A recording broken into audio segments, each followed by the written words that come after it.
The man who first made headlines for adopting 9 boys and then made headlines again for sexually abusing them will now spend 40 years in prison. Hayim Cohen has been in jail since 2023 when he was first charged.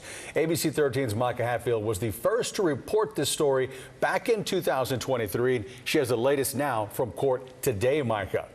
Eric and Gina, Hayim Cohen was actually set for trial at the end of this month, but today he ended up pleading guilty and was told that he will spend 40 years behind bars without the possibility of parole, meaning that he will not be getting out sooner. Cohen is 40 years old right now, meaning he will not be out in the free world until he's 80 years old.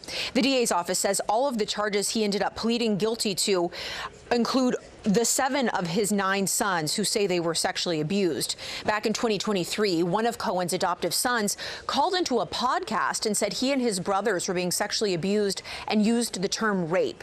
During the podcast, the son, who was 17 at the time, said CPS had been involved several times prior, but nothing came of it, other than his father bribing or scaring him and his brothers. Following the outcry, the boys were removed from Cohen's home and he was arrested. Charges stacked up against Cohen in the weeks following.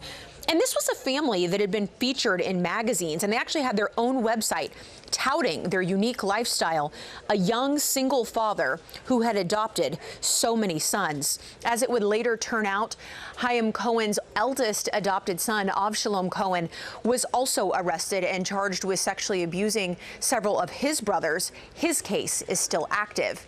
In Hayim Cohen's case, the father, next Monday, he is scheduled to hear victim impact statements back in the courtroom. Live in the newsroom, Micah Hatfield, ABC 13 Eyewitness News.